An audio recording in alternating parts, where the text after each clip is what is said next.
বলছি যে ভারত মিয়ানমার আমার শত্রু রাষ্ট্র, ঠিক একইভাবে সুপার পাওয়ার তার শত্রু রাষ্ট্র শত্রু পক্ষকে সেটা আইডেন্টিফাই করেছে এবং এই পলিসিটা চেঞ্জও করেছে। গত 2-3 বছর আগে অফিসিয়ালি পেন্টাগন স্টেট ডিপার্টমেন্ট তার ফিউচার প্রজেকশন চেঞ্জ করে এটাকে চায়নাতে নিয়ে আসছে, যে তার ফিউচার এনিমি প্রজেকশন হচ্ছে এখন চায়না। তো সে আলোচনা যাবো না, তবে সেই জায়গা থেকে দেখেন যে তারা একটা ডিসকোর্স তৈরি করেছে যে মুসলিম কান্ট্রিগুলো এলাকাগুলোকে সেভাবে ডিল করবে। এই প্রজেক্টের নাম হচ্ছে আপনার ওয়ার ট্যাব, মুসলমানদের বিরুদ্ধে ইসলামের বিরুদ্ধে নিরন্তর যুদ্ধের যে প্রকল্প আমরা দেখলাম 1/11 হইল, এর পরবর্তীতে সারা ইউরোপিয়ান কান্ট্রিতে একের পর এক আপনার জঙ্গি নাটক, খুন, এন্ট্রাপমেন্ট, হাজার হাজার মুসলিম যুবকদেরকে আপনার বিভিন্ন জায়গাতে এলিউর করা, করে করে ট্র্যাপ করে করে জঙ্গি বানানো, সন্ত্রাসী বানানো। সেই নাটকের একটা বাংলাদেশ মানে পর্ব ছিল। দেখবেন যখন সিরিয়াল নাটক হয় তখন কিন্তু পর্ব থাকে, পর্ব এদের হচ্ছে আবার মুসলিম দেশের পর্ব ছিল। এই পর্ব হচ্ছে বাংলাদেশ পর্বে 15 হচ্ছেন আপনারা, এবং এই বাংলাদেশ পর্বের সাথে আমেরিকান এনিমি প্রজেক্টের সাথে এখানে দিল্লি প্রজেক্টটা এখানে যোগ হয়েছে। এই দুই প্রজেক্টের সাথে লোকাল ন্যাশনাল সিকিউরিটি থ্রেট আকারে হাজির হয়েছে আওয়ামী লীগ, জাতীয় পার্টি, 14 দল, আমাদের সুশীল গণমাধ্যম।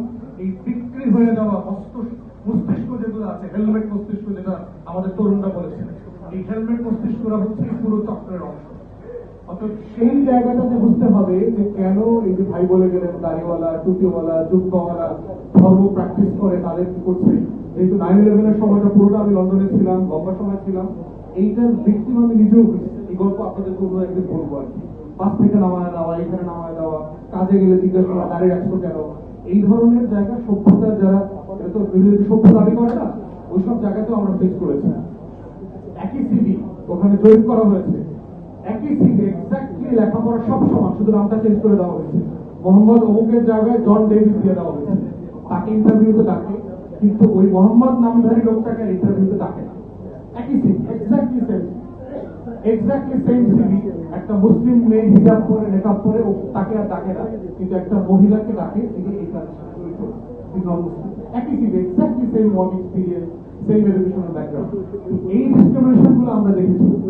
অতএব সেই জায়গাতে যারা ভিকটিম ফ্যামিলি আছেন, যারা এগুলো নিয়ে ক্যাম্পেইন করছেন, আমাদের হচ্ছে ভিকটিমদের হয়ে লড়াইটা যেমন জরুরি, এই লড়াইটা চালিয়ে যেতে হবে।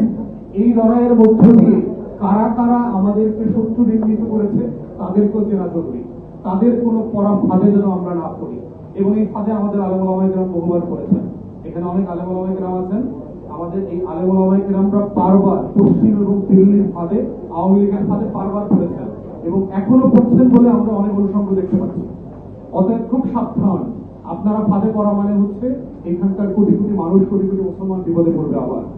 এই জন্য হচ্ছে প্রতিবাদ করতে হবে, লড়াই করতে হবে, শত্রু চিনে করতে হবে, রাজ্যতার ভিত্তিতে করতে হবে। নিজের হাতে আইন তুলে নেওয়া যাবে না। ঠিক একইভাবে হচ্ছে নোংরা কোনো ক্যাম্পেইনের অংশীদার হওয়া যাবে না। শুধু ঘটনা ঘটলো আর হচ্ছে আমি দৌড়ায় বললাম, তারপরে বললাম, হাজারে হাজারে পিছনে নেমে গেলাম, এই অনুভূতিতে আঘাত হয়েছে, ওই অনুভূতিতে আঘাত হয়েছে, এই ধরনের সস্তা প্রতিবাদে নামা যাবে না। প্রত্যেকটা মিছিল মিটিং প্রতিবাদের আগে এটা ভাবতে হবে, এটা কি ন্যায্য আছে কিনা, এখানে এটার ভিতরে কোনো ষড়যন্ত্র আছে কিনা, আমার তারিখ থেকে বিক্রি করবে কিনা। এখানে বিশাল ঘটনা ঘটায় দাড়ি টুপিওয়ালাদের বিশাল সমাবেশ হয়ে গেল। পশ্চিমা গণমাধ্যমে যখন আসবে বাংলাদেশে মৌলবাদের উত্থান, জঙ্গি উত্থান, তখন হচ্ছে আবার দিল্লি প্রজেক্ট, আবার ওয়ারেন্ট টেররের প্রজেক্ট, আবার আওয়ামী লীগকে পুনর্বাসনের রাজনীতি।